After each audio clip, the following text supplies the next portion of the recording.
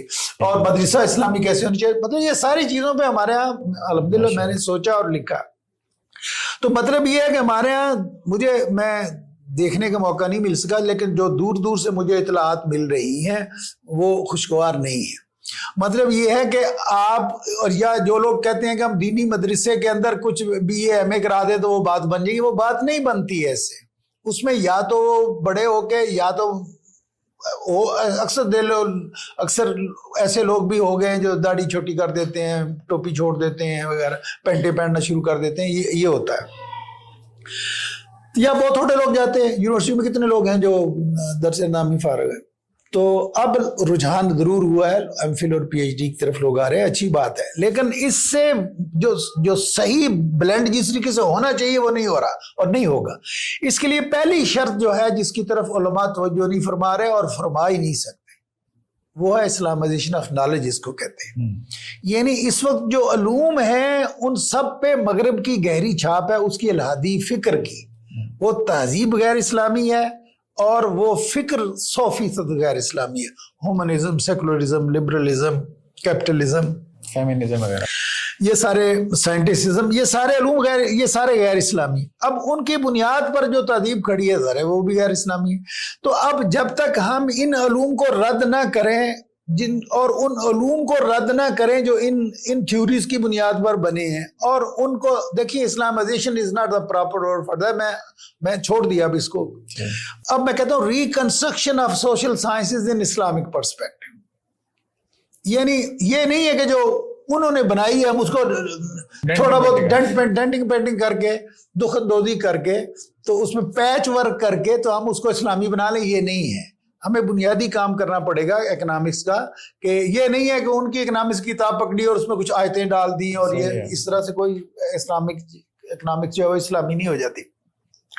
تو جامعۃ الرشید نے جو تجربہ کر رہے ہیں، مجھے ڈر ہے کہ وہ اس کی طرف متوجہ نہیں ہے اور وہ یہ کام نہیں کر رہے اور اس سے کوئی اچھا نتیجہ نہیں نکلے گا. ڈگریاں ممکن ہے مل جائیں آپ کو، یعنی اس طرح کے مدارس کے علماء کو ڈگریاں مل جائیں اور وہ نوکریاں لگ جائیں، یہ ممکن ہے. لیکن جو چینج آنی چاہیے وہ یہ ہے کہ آپ جدید علوم کو ریکنسٹرکٹ کریں، ری ڈیزائن کریں اسلامک پرسپیکٹو میں. اور یہ آدمی وہی کر سکتے ہیں جنہوں کو جدید علوم بھی پڑھے ہوئے ہیں اور قدیم علوم پڑھے. اب ایسے آدمی آپ پیدا نہیں کر رہے. مثلا میں آپ کو بتاؤں، میں نے تجربہ کیا. ہمارے یہاں ایک ڈاکٹر صاحب ہیں، اللہ ان کو صحت دے، ابھی یہی ہیں، ڈاکٹر لودھی صاحب. وہ ٹیکساس میں یہ ایئر سپیس وغیرہ کے پروفیسر تھے. یہ اسلامائزیشن آف سوشل سائنس کا کام کیا IIIT نے، international institute of Islamic thought نے، ورجینیا سے جو واشنگٹن کے قریب جگہ ہے. تو بڑا کام کیا انہوں نے 2 دہائیوں تک، اور کام سچ مچ اچھا کام کیا. لیکن وہ ایک الگ موضوع ہے کہ اس میں خوبیاں خامیاں کیا ہیں. تو بہرحال یہ ڈاکٹر صاحب نے وہاں کام کیا. تو ان کی کتاب بھی ایک ہے غالباً اسلامائزیشن آف سائنس یا اس طرح کی کوئی. تو میری ان سے ملاقات ہوئی تو میں نے IER کچھ دوستوں کے ساتھ مل کے ایک گروپ بنایا، group for Islamization of social science. یہاں سے 15 سال پہلے کی بات، پنجاب یونیورسٹی میں. تو ہم نے ان کو کہا, کچھ 2-3 ابتدائی گفتگویں ہوئی, کچھ پیرامیٹرز طے کرنے کی ہم کوشش کی. تو ہم نے کہا جی اچھا جی یہ اسلامائزیشن آف سوشل سائنس کا کام کون کرے گا اب عملاً پدر پیش ہے. تو پتہ چلا مثلاً جو اکنامکس کا پروفیسر ہے, جماعت اسلامی کا آدمی ہے, اور اپنے آپ کو بہت اچھا اسلامسٹ سمجھتا ہے, اس کو تو پتہ نہیں ہوتا کتاب الموال کس چڑیا کا نام, اس کو عربی کوئی نہیں آتی. ایجوکیشن کو کہو کہ ہسٹری کیا ہے, جامعہ بغدادیہ کا نصاب کیا تھا, وہ کہتے تھے ہمیں کیا پتا, ہمیں تو عربی کو نہیں آتی.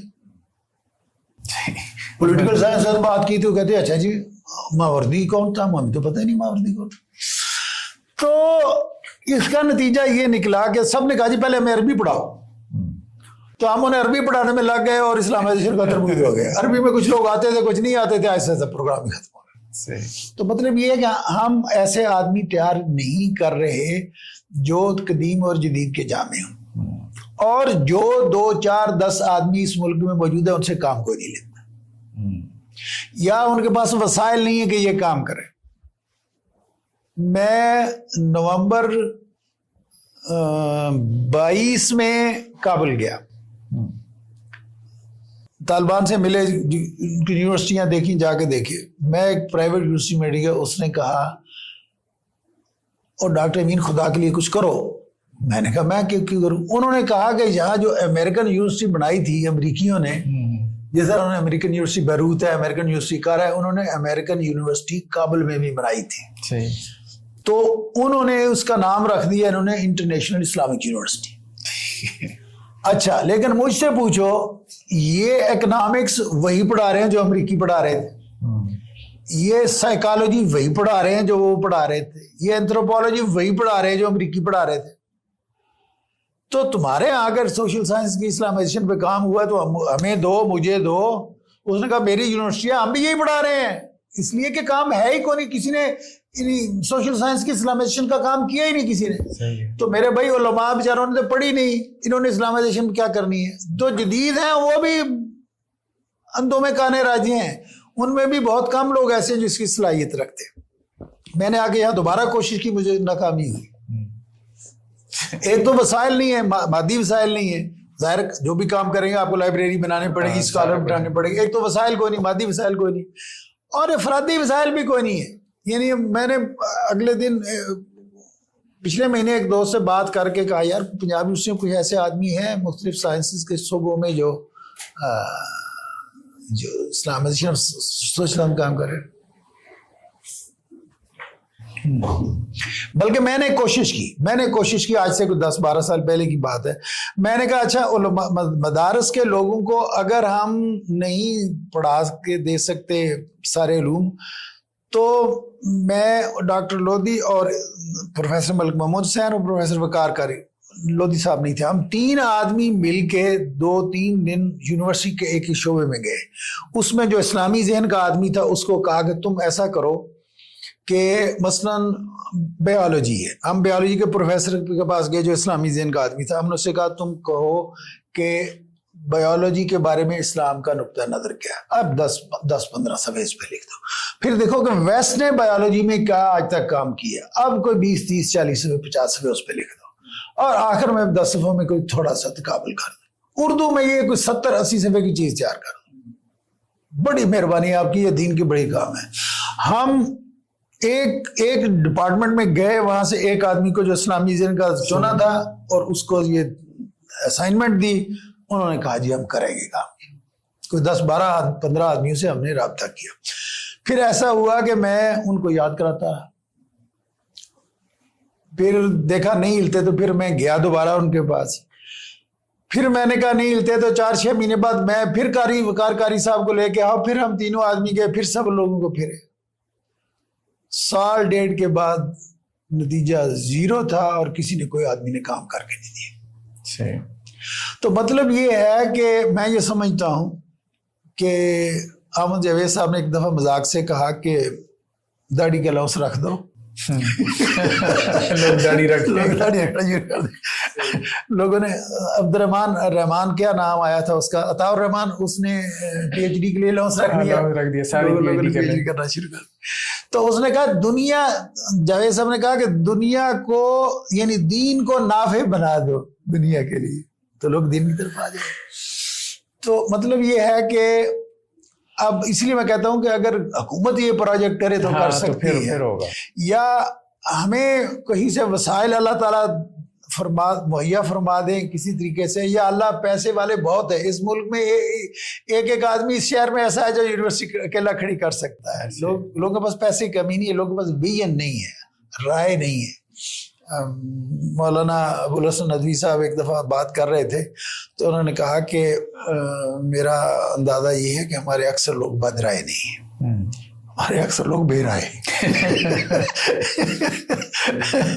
تو دینی مدارس والے بھی جتنے لوگ مدارس چلا رہے ہیں وہ بد رائے نہیں ہیں، ان کی اکثریت بے رائے ہے. ایک مکھی پہ مکھی مارے جا رہے ہیں، جس نے مدرسہ کھولنا ہے اس نے وہی مدرسہ کھولنا جیسے مدرسے چل رہے ہیں. ایک آدمی اسکول کھولتا ہے وہ انگلش میڈیم ہے، وہ اس میں آکسفورڈ کی کتابیں لگنی ہیں، یہ جو کھولے گا وہی کھولے گا، اسی طرف چلے گا. یہ کوئی سوچنے کے لیے تیار نہیں ہے. میں اس لیے کہتا ہوں کہ رول ماڈل کی اہمیت ہے. جس طرح علی گڑھ ایک رول ماڈل ہے، پنجاب یونیورسٹی میں کسی نے نہیں سوچا تھا کہ ہمیں علی گڑھ کی پیروی کرنی ہے، رول ماڈل موجود ہے، لوگ اس پہ چل رہے ہیں. دیوبند موجود ہے، رول ماڈل موجود ہے، اس رول ماڈل کو کاپی کر کے اب کوئی اہل حدیث ہے، کوئی بریلوی ہے، کچھ بھی ہے، سارے رول ماڈل وہی ہے.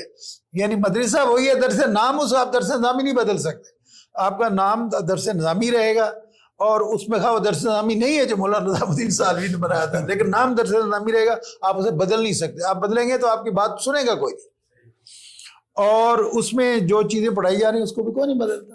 مکھی پہ مکھی مارتے چل رہے. میں یہ سمجھتا ہوں کہ اس میں تھوڑی سی دیدہ وری کی ضرورت ہے، تھوڑی سی کریٹیکل تھنکنگ کی ضرورت ہے، کہ دینی مدارس کے لوگوں کو نظر ثانی کرنی چاہیے، اپنے دیکھنا چاہیے کہ ہم کیا پیدا کر رہے ہیں. جو اسٹوڈنٹس پیدا کر رہے ہیں ہم، اب کافی تعداد ہے، غالباً 25,000 کے قریب یا اس سے زیادہ صرف وفاق المدارس العربیہ ہے.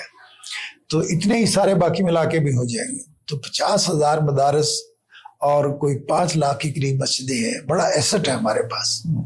مجھے یاد ہے میرے دوست پروفیسر ملک محمد صاحب نے ایک دفعہ بڑا دردانگیز مضمون لکھا. اس نے کہا ہمارے پاس اتنی بڑی دولت ہے، یعنی اتنے زیادہ علماء آپ تیار کرتے ہیں، ان کو دین پڑھاتے ہیں، پھر مسجدیں ہیں آپ کے پاس. اگر 5 لاکھ مسجدیں ہیں تو 5 لاکھ ممبر ہیں آپ کے پاس، جہاں آدمی، اور اگر 100-200 آدمی بھی تصور کرے کہ آپ کے کانٹیکٹ میں جمعے کو آتا ہے، تو آپ کے پاس بڑی طاقت ہے. آپ کے پاس اتنا پلیٹ فارم ہے کہ آپ you can educate the people. آپ لوگوں میں تبدیلی لا سکتے ہیں، بشرطے کہ جو خطیب صاحب ہیں ان کا ذہن الف لالا کا قصہ نہ سنانا شروع کر دے، یا نور بشر کے قصے ہی بنا چھیڑ دے. مطلب یہ ہے کہ اگر دینی مدارس اپنے پروگراموں پر نظر ثانی کریں، اپنے نظامی تعلیم کو بدلیں، اپنے نصابوں کو بدلیں، اور اللہ تعالیٰ نے پچھلی 1.5-2 صدی میں ایسا انتظام اب ہو گیا ہے کہ اب معاشرہ ان کو فیڈ کرتا ہے. یعنی ان کے نہ چلنے کا کوئی سبب نہیں ہے، وہ اب چلتے رہیں گے. جو بھی مسجد بناتا ہے وہ چل جاتی ہے، جو بھی مدرسہ بناتا ہے وہ چل پڑتا ہے. تو اس لیے میں یہ سمجھتا ہوں کہ اگر وہ اپنے مدارس میں تبدیلی لائیں، اپنے مقاصد تعلیم بدلیں اور اپنے نصاب بدلیں، اور یہ کم ذہین لوگ نہیں ہیں، مدارس کے بچوں میں بھی بہت ذہین بچے ہوتے ہیں. تو یہ جو ہم کہہ رہے ہیں نا کہ ریکنسٹرکشن آف نالج یونیورسٹی، آپ ان کو صحیح ٹریک پہ چڑھا دیں، 10 سال بعد یہی طالب علم کام کرنا شروع کر دیں گے، اور PhD بن جائیں گے، اور سب کچھ کرنا شروع کر دیں گے.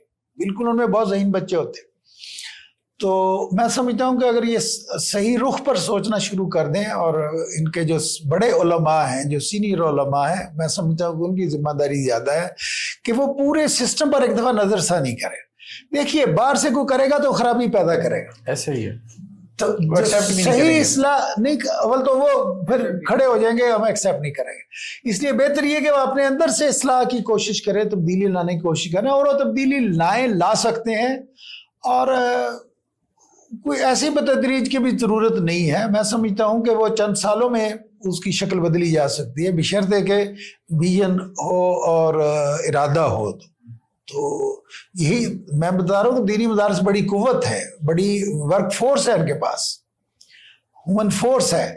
تو مساجد اور مدارس بڑی قوت ہے, تو ان کو کام کرنا. صرف ان کی کمی ہے. جزاکم اللہ خیر ڈاکٹر صاحب. ابھی تو ماشاءاللہ سے تشنگی ہے بہت زیادہ, لیکن یہ ہے کہ ہم انشاءاللہ سے اس پہ مزید بھی کچھ پروگرامز کریں گے, خاص طور پہ کچھ اور بھی موضوعات کو اس حوالے سے موضوع بحث بنائیں گے. تو جزاکم اللہ خیر ناظرین, انشاءاللہ نیکسٹ ایپیسوڈ میں پھر ملتے ہیں آپ کے ساتھ, اور انشاءاللہ ہم مزید اس ڈسکشن کو آگے بڑھاتے ہیں. جزاکم اللہ خیر. السلام علیکم ورحمۃ اللہ.